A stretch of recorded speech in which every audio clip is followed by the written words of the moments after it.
Namaskara. I myself, Dr. Manorama, Principal of Noopura Bhramari Institution, welcoming you to the Shodha Sarani, an art research series.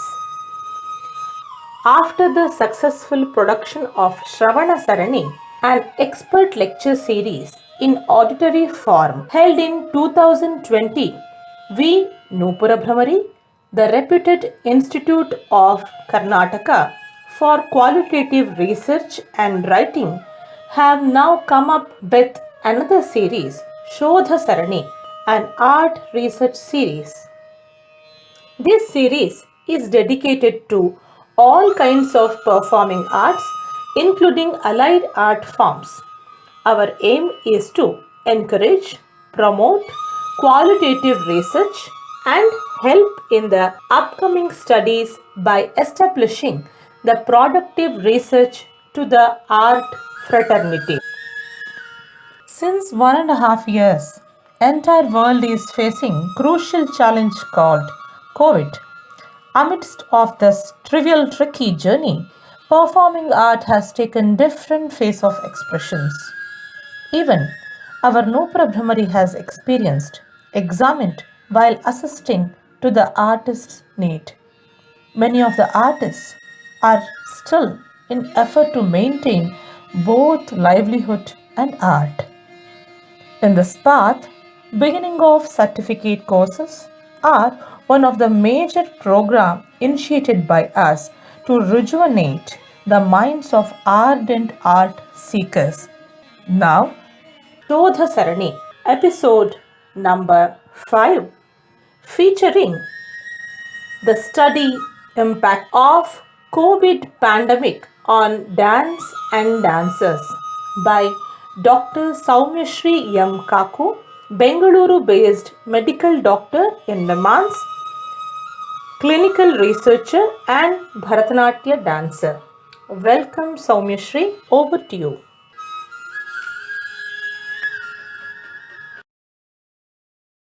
Namaste everyone. From virtual performances to learning online, the COVID-19 pandemic, which hit us all in late 2019 and early 2020, has completely changed the scenario for dance, dancers, and the entire world. I am Dr. Soumyashree Mayur Kaku, and today I will be presenting a summary of my study titled The Impact of COVID-19 Pandemic on Dance and Dancers. To begin with, let me introduce myself to all of you. I am a medical doctor who has pursued PhD from the Department of Clinical Neurosciences and Child and Adolescent Psychiatry at NIMHANS, Bangalore, and currently work as a clinician researcher in the areas of autism and developmental disorders at St. John's Medical College Hospital. Apart from this, I am also a Bharatanatyam dancer and a Doordarshan artist in Bharatanatyam, trained in Carnatic music and currently pursuing guitar as well. I also have been a theatre artist in the past. Before I begin my study and present to you what I have found when I conducted my study, I would like to thank Noopura Bhramari, the entire team of the Shodha Sarani series, for giving me this opportunity to bring my work to all of you. So the objective of the study was to understand the impact of the COVID-19 pandemic, not only on dance, but also on dancers. I wanted to explore what exactly are we all going through during these times and how the rapid change in circumstances have influenced us. To give you an explanation about how exactly I went about the study, I would like to start off with the study methodology. So this was a mixed method study, meaning that there was a quantitative component for the study and also a qualitative one. The study was conducted via Google Forms platform, where the questionnaire which I had prepared prior was uploaded to a Google Forms as a Google Form sheet, and then the link was shared across many platforms, including WhatsApp, email, Facebook, and Instagram. Voluntary consent was necessary for participants to get into the form and take part in the survey. And I would like to share at this point that there was only one participant who denied consent and did not participate in the study, but the rest of them gave consent and proceeded with participating in the study. In order to disseminate the study, what is called as snowballing, which is a technique of disseminating a study form or a study platform, was used. Snowballing basically means that when I sent the form to some of my friends, they could in turn send it to their friends and their friends. Or if I sent it to a dance guru, they could then send it to their students and their colleagues. So that is what is called as snowballing. So snowballing was the technique which was used for data collection. I did not collect any personal information about the participants, so therefore the data is anonymized. However, at the end of the survey, there was a column where participants could leave their email address in case they wished to hear back from me about the results which I found in this study. All the data were collected on an Excel sheet after it was entered into the Google Forms by the participants, which was then entered into SPSS, which is a software for statistical analysis of data. So I used the SPSS version 17 for data analysis. I'm not really sure how many dancers finally received the form and chose not to click into the link and proceed with the survey, but 137 dancers participated in my survey. So what exactly was the sample like? Who were these 137 dancers? So the form was filled by dancers aged as young as 12 years onwards to up till 69 years of age. So the mean age was 28.2 years with a standard deviation of 10.7. So which means most of my participants in the survey were between 18 years to 38 years of age on an average. That was the group which had the major representation in this survey. Of course, the participants were majorly from India, 118 of them in fact, but there were also participants from USA, Germany, and Netherlands. If you look at from which states of India the participants were, predominantly they were participants who were from the southern part of India, Bangalore and Karnataka at large being the ones which were most represented, including districts like Davangere, Mangalore, Udupi, Belgaum, Bijapur, and other states, Mysore, were all participating in the survey.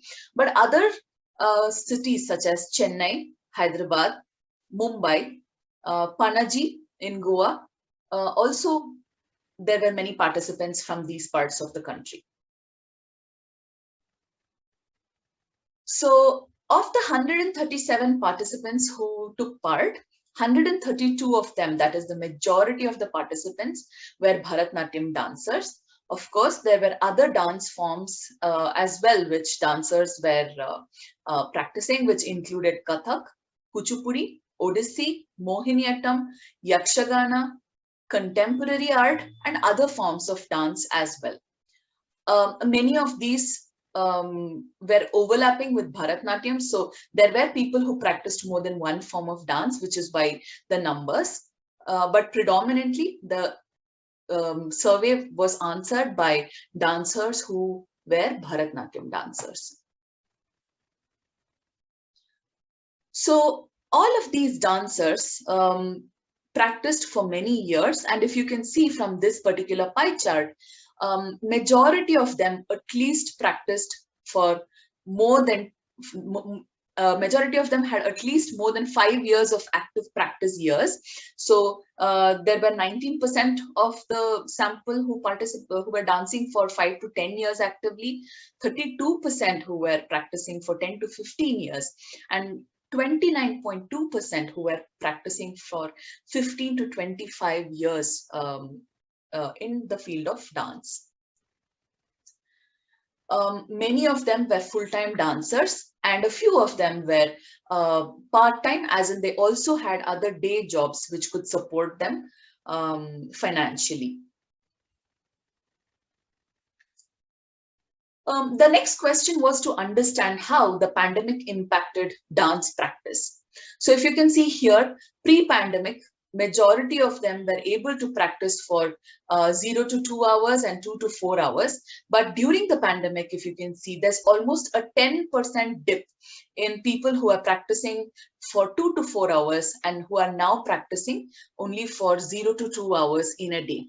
This probably is because of the other responsibilities for them at home, which includes having to do work from home for their career front, or having to manage their family and take care of other family responsibilities. So how has the pandemic impacted dance and dancers? So most of them, as you can see here, 78.8% definitely felt that the pandemic has impacted us, and 15.3% felt that most likely that the pandemic has impacted all of us, which means it's a cumulative of more than 95% of them agreeing to the fact that the pandemic has definitely impacted dance and dancers, not in a very positive way. So then I explored what were the most important aspects that were affected when we talk about the impact of the COVID-19 pandemic.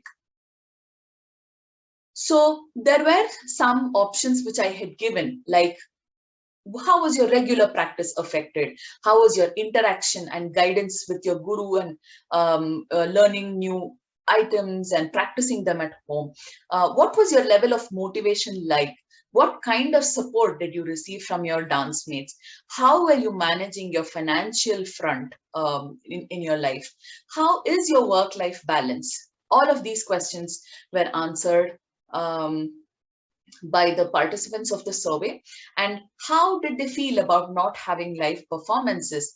How did they feel about the workshops which were going on? And how did they feel about the overall knowledge exchange that was happening during the pandemic? And if you can see in all of these bar charts, most of them definitely felt that all of these were affected in a positive or a negative way. I think the ones which were most affected were interaction and guidance by our gurus. Definitely, we were not able to go to physical classes. And the second most reported to be affected were live performances, followed by knowledge exchange, owing to the scenario that we were all stuck at home during lockdown and even otherwise, and had to maintain social distancing, because of which we were unable to attend live performances and have an active physical knowledge exchange. So if I have to give a summary of what were the areas that were most affected, as you can see here, 114 out of the 137 people felt that interaction and guidance by the guru was one of the most affected areas, following which live performances, which was 129 of the 137 participants, reported that this was greatly impacted and disrupted their ability to pursue dance and as dancers to project their art to the world.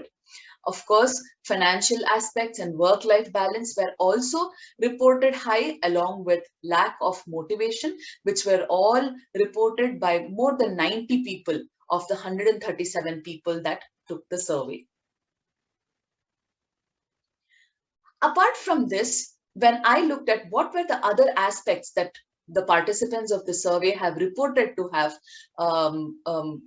gotten affected, were that there was not enough availability of resource material.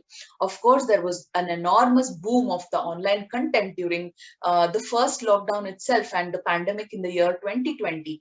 But what about resource materials? What were the resource materials which were available online?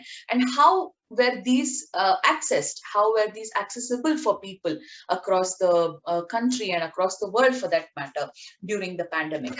And of course, not being satisfied with online teaching was one of the most important reasons which was stated.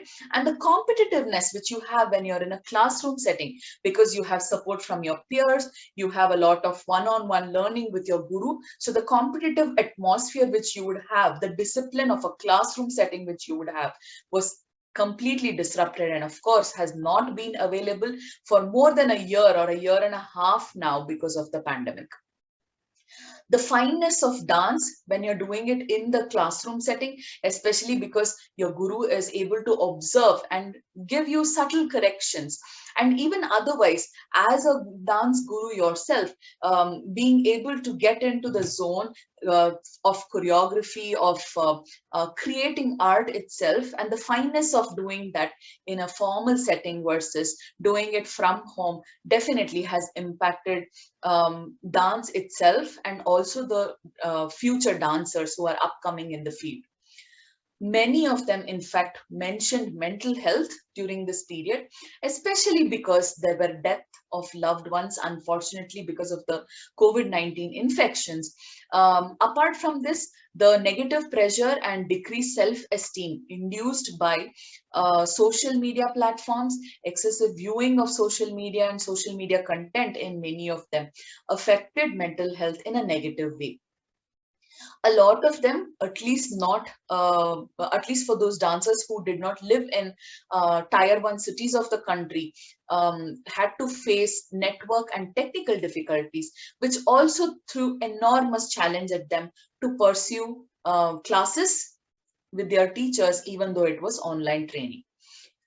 Having space for practice at home was extremely challenging for many of them. They were living in nuclear family setups, living in joint family setups and extended family setups, which gave an enormous hurdle to have space available at the convenient time of the guru, to be able to practice at home, especially when you're living in an apartment kind of a setup where you're living on a higher floor and you're not able to practice because the lower floors would would get sound of the practice session itself. So space for practice was another big hurdle for many dancers. Apart from this, the ability to have an audience artist connection definitely was lacking, and this was a challenge for many of them. Like I said, I also tried to see if dance was a full-time profession for people who took the survey, and 54% of the participants had dance as a full-time profession, and another 46% had a part-time job. So the part-time job varied. I have not put that up here because there were more than 50 other kinds of jobs with which people were doing, including being a student, an engineer, doctor, YouTuber, a chef, Instagrammer, physiotherapist, school teacher, and many more such professions. So even though the majority of the people who participated in the survey were full-time dancers, many of them also were pursuing dance while having a part-time profession or another full-time profession while pursuing dance itself. During the pandemic, like I said, there was a boom in social media content. And when I looked at what were the most commonly used social media platforms and sources of online content for dancers during the pandemic, as you can see here, YouTube was one of the most popular online platform where 78.8% of them used YouTube for content. 100 out of the 137, which is around 73% of them, used Instagram, following which Facebook was the next important source of online content. But as you can also see here, WhatsApp seems to be a little bit popular in which was reported by a few. Twitter, another important one, newspaper and individual sources. Almost 53 people said that there were individual sources which were shared with them, which was an important source of online content.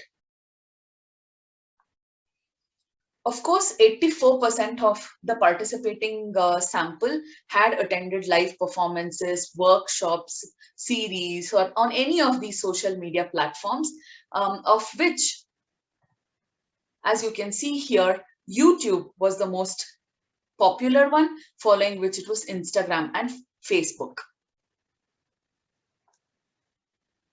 Most of them, out of these 84% of people who said that they had attended live shows, live workshops, live programs and series, had attended from anywhere between 5 live shows to more than 20 live shows online in the last year.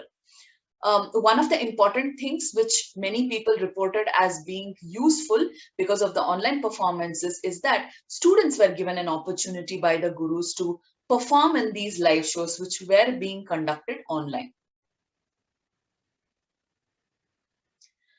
But of course, when I checked in the survey about whether they think stage performance is better than an online performance or a live show which they were looking at through any of these online social media platforms, as you can see here, a score of 1 means definitely online is best, and a score of 5 means definitely live performances in the stage is the best. So as you can see here, 71.5%, which was 98 people out of the 137 who participated in this survey, felt like live performances, being on the stage physically, having that kind of an interactive bond with the audience and showing your art to the world from that stage definitely was the best way forward, and not exactly through online performances and online shows.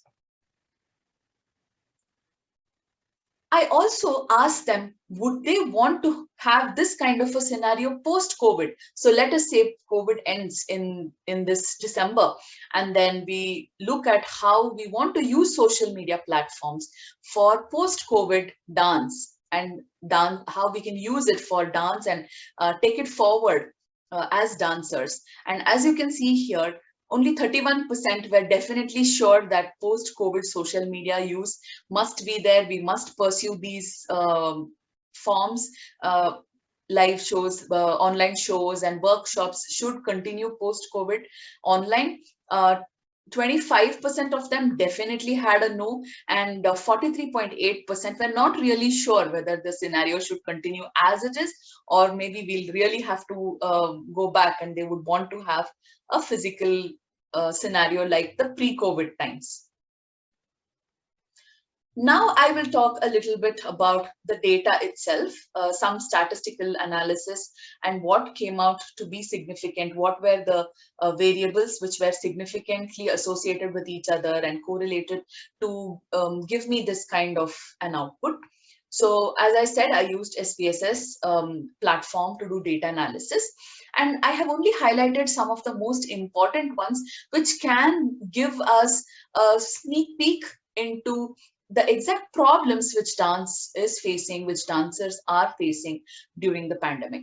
So as you can see here, as we age, like I said in my sample, there were ages between 12 years to 69 years. So as we age, people have reported financial aspect to be a significant problem.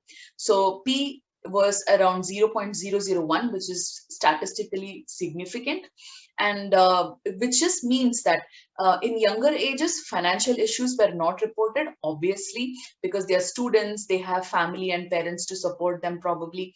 But in older ages, you're on your own, you have your school, you have your students as a dance guru maybe, and the financial challenges are much more. So age was correlating with the financial issues which were reported. And again, age also correlated significantly with knowledge exchange. So knowledge exchange was more commonly reported by people who were on the older spectrum of the age. I don't have a cutoff to say 28 years or 40 years or 60 years, but it is like a linear relationship where the older the age, more the number of people reported that knowledge exchange was a significant hampered domain in dance and during learning of dance during the pandemic. Financial aspects affected full-time dancers predominantly. So I tried to compare between full-time dancers and other people who had also other professions as part-time or full-time jobs. So people who were full-time dancers were more financially affected than the others. I also looked at people who reported to have mental health issues, where they reported that they faced burnout during the pandemic. And this positively correlated with the people who attended online shows at P of 0.03, people who attended number of live shows. So live shows here, and the difference between online shows and live shows is that the numbers. So online shows was just whether they attended any online program, but live shows was the number of programs they attended. Like I mentioned, between 5 to above 20 programs. So the more the number of live shows they attended, the more burnt out they felt. The more number of online workshops they attended, the more burnt out they felt. And of course, people who had family support were the ones who reported lesser burnout. Students who were living alone, people who did not have extended family support with their work-life balance, or to take care of their children, or to provide them that kind of dedicated dance time, self-time, were the ones who significantly reported to have burnout. So definitely those who had family support during the pandemic, kind of on the mental health scale, seem to have done well than those who did not have family support, obviously. I also explored what was an advantage during this pandemic. Of course, we have all these challenges, but what was that was advantageous? So as you can see, people have reported that they got adaptable. They learned the skill of adaptability, changing, staying at home, not being able to meet peers and friends and family. Learning technology, something which we all definitely can say that we have self-learned a lot of things. We have self-taught technology to a very great extent in the last year or so. And we definitely did not have to commute anywhere. So we were having more practice time because the commute time had gone down. We were able to attend more workshops because we physically did not have to be anywhere. We could do it from the comfort of our homes. Geography was not an issue. So there was more exposure to artists across the globe, across various time zones, across variety of expertise from different countries from the world. And this opened up enormous knowledge to a lot of us who did not have access to all these things earlier to the pandemic. Many of us also reported that we became more disciplined because we had to juggle a lot of jobs at home in various fronts. We got more disciplined. We learned time management. We respected time. We gave that dedicated time for dance, dedicated time for work, and tried to do our best in whatever we can. And this in turn led to enormous self-development. But again, looking at what were the ones which were reported to have worst impacted us, which is worrying us, were the financial aspects. Most of the participants were worried what would happen if the pandemic continued like this for a couple of more years, which would impact them extremely badly in the financial front. What would happen to the younger kids where online classes are not really effective, because you can have online classes for advanced dancers, for advanced students, but younger kids who are at a primary or a middle school level, who are just getting into dance, who still haven't learned the subtle aspects, the nuances of the art itself, how do we reach out to these younger kids was a big question for many of the dance gurus. People who are actually perceiving dance related degrees were worried because their dissertation work, their internships, their practical work was all being affected. So would it be possible to structure these degree studies in a different way, or tweak it in a certain way that we can do it in a little bit of eased out fashion, to be done at home, especially during the time of the pandemic. Another important worry is to see how long can we sustain our work-life balance. Of course, we're exhausted with shuffling multiple jobs, being at home, and how long can we do this if the pandemic does not come down soon? What about all the overpriced workshops? Of course, as you know, and as we have seen in the survey, financial aspects has hit all of us big time. And because of this, there is a price hike in some of the online workshops and resource material that are available. So how are we going to afford it if the prices are being hiked? So overpriced workshops and online training platforms was another important issue. Social media being saturated with performances, workshops, series, and content. How are we going to deal with this kind of saturation? It's huge. The content out there is huge, and we are unable to cope up with it, was what many of them reported. What about government being able to give us benefits? Is the government really thinking about us? Are they doing anything for dancers? That was a big concern. And how can we set up an artist support system to hold each other's hands and give a shoulder of support for each other, especially during these difficult times, was another concern and worry which many of them brought about. So when I actually asked about how government can help, many of them had suggestions, especially in the form of having scholarships. Maybe the government can have a competitive method in which dancers and artists at various levels, from the junior most to the most senior artists, could apply to government for these scholarships on a competitive basis, probably, and the government can then support them during this pandemic time. Can the government organizations, stakeholder organizations, and artist support groups create relief funds, especially for dancers who are really in need and are at a huge financial loss, to be able to support them, their team, their students to take the art form forward? There was also a concern which was raised by a couple of people who participated in the survey who were not from metro cities, who said that we do not have internet, we do not have opportunities which the people in the metro cities have. So can these relief funds be directed a little bit towards people who are not in the main front of the scene, maybe who are in these tier 2 and tier 3 cities of our country, who probably need more help than the ones who are in the metro cities? Can the government create a job portal or create opportunities for dancers to pursue something from the government front itself, to teach dance or to conduct workshops or to have performances in some way, to in turn, in an indirect way, support them financially, was one of the suggestions which was given. Creating resources online about workshops which are upcoming, the various resource portals which are available for dancers at various stages of dance training itself or dance expertise, could access, could read, and could learn from these resource portals, was one amazing suggestion that was given.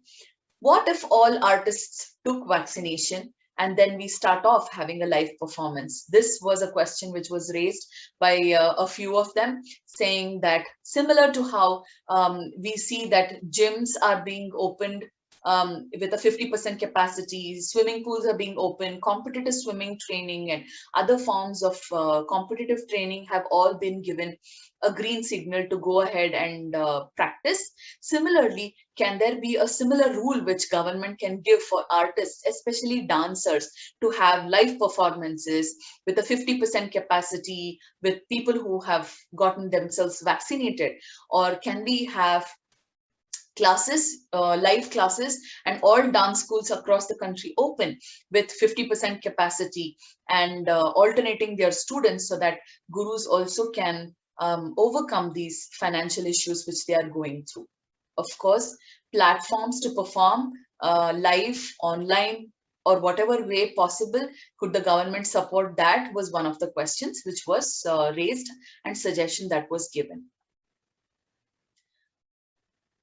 As a mental health professional myself, I was extremely curious to know how the pandemic has impacted mental health of dancers. So, in the work front itself, I see children who have gone through the pandemic and who are facing enormous difficulties because of staying at home, not being able to meet their peers, not being able to go to school. So I was extremely curious to see the scenario of the dance itself and how dancers through all these difficult times have coped, and or if they have not been able to cope, what are the most common mental health difficulties they are facing. And as you can see here, lack of motivation, having low mood, poor physical health. Of course, many of us might have gotten infected with the COVID-19 infection ourselves. So having poor physical health because of that, grieving the loss of loved ones. The second wave has been brutal in India, and I know many of my colleagues and friends who have lost a close or an extended family member to this pandemic. And similarly, even dancers have lost their loved ones to the pandemic and are grieving during these times, which in turn has affected their ability to learn, their ability to put their best foot forward during the pandemic, and not having support to grieve, especially because we're all social distancing, not being able to meet friends or meet other family members to share our grief itself is a huge setback. Frustration because of the prolonged nature of the pandemic. Last 1 year has been extremely brutal. Feeling tired all the time, similar to having lack of interest in daily activities, which is called as anhedonia, lack of interest in your routine activities, and having a child with you, having your own kid, and your kid not being able to cope during the pandemic, and seeing problems in your children or in your other family members as an impact of the pandemic definitely has affected mental health of dancers. I think it's a really sad scenario, and I would really want to push the dancers across the world, or whoever is viewing this video, to support your peers during these difficult times. If possible, set up a support system for yourself, for your peers, for your family and friends during the pandemic, to be able to hold each other and come out of this difficult situation in a better way. So these are some excerpts from the qualitative part of data which I collected. So if you look at what were not good, this is from one of the participants of the survey who said there is necessity for dancers to become relevant and accessible. And this has impacted what we create, how we create, and how often we present. There is an overwhelming number of performances which are not different from one another. Of course, this again talks about social media saturation and how we are not able to cope with it. Another dancer said, dancing under the guru and performing live, which in turn builds a great level of strength and stamina, can never be replaced by online learning or performance. Absolutely agree. When I explored what were the positives, what were the advantages of the pandemic situation, a couple of interesting excerpts here. I'll read it now. They said, the ability to watch many senior dancers whom we wouldn't have had the opportunity to watch otherwise. Like I said, globalization, digital media has brought all of us together and given us opportunity to attend and see many of the senior dancers from across the globe, just at our fingertips. So this is a huge boost for learning, and this is definitely considered as one of the advantage by many of the participants. Another participant said that it became truly global. Audiences, viewership were not limited to the venue, city, or even country of the origin of the performance. And some excerpts from what the government or the community can do to support each other: create enough safe opportunities for artists to rebuild their performing careers, and for rasikas to watch their favorite artists safely. Another person said, to create extend financial aid and performance opportunities, particularly to artists and technicians in non-metro cities. Another person said, especially those that are full time dancers that earn their living from performances and classes, the government should make sure them and their students have access to the technology that is required. Government cultural festivals can also be held online, apart from in some way supporting them financially as well. I will be happy to answer any questions if you have. You can write to me. This is my email address, which is soummeey@gmail.com. My number is 9611020419. Please don't hesitate to reach out if you have any questions regarding this particular survey, which I have conducted for dance and dancers. Please do not hesitate if you have any clarifications and if you have any collaborations you have in mind. One of the most important things that I believe is collaboration without competition. We are not here to compete with each other. We are here to progress in the area of dance and support each other as dancers. So I will be more than happy if anybody wants to write to me and have any ideas, or if you want me to help you out or participate in anything that you are doing in any way. I would like to thank my guru, Dr. Mala Shashikant, for supporting me through this endeavor, for giving her thoughts when I initially came up with this idea and prepared the survey. Manorama ma'am, thank you so much for helping me disseminate it, helping me to reach out to the dancers out there. Akshita, one of my colleagues in dance, who is a PhD student in astrophysics, who is helping me out with data analysis and interpretation. Priyanka, another of my colleague who's a psychologist, who's also helping me out with data analysis and interpretation. All you dancers out there, thank you so much for participating in this survey and sharing your thoughts and experiences so that we can present this to you back and see how we can help each other and support each other during these difficult times.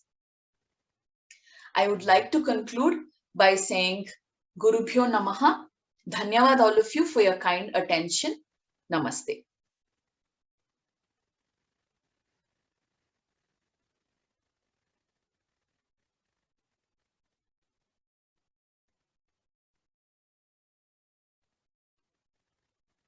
An interesting and much required research.